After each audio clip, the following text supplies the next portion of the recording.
আজকে হচ্ছে বছরের শেষ দিন আর নীল পুজোর দিন আমাদের বাড়িতে এই মালাগুলো দেওয়া হয়েছিল দরজায়।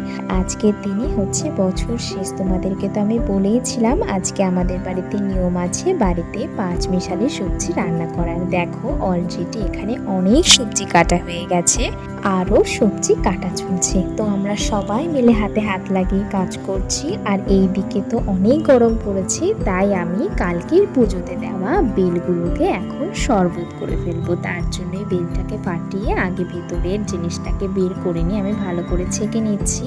ছাকা হয়ে গেলে এবার আমি এখানে কাঁচা গোল্লা, দই, চিনি, নুন এগুলো দিয়ে ভালো করে মেখে নেব। আর এই দিকে দেখো আমাদের এই তরকারি কিন্তু রেডি হয়ে গেছে। আর শেষে এখানে কিছু নারকেল বাদাম ভেজে দেওয়া হবে, তো সেটার প্রসেসিং চলছে।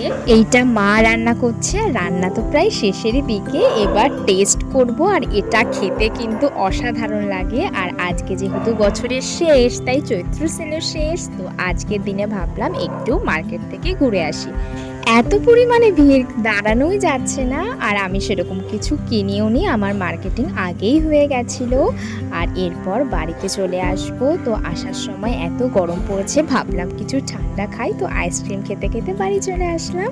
তো আবারও দেখা হচ্ছে তোমাদের সাথে পরের ভিডিওতে।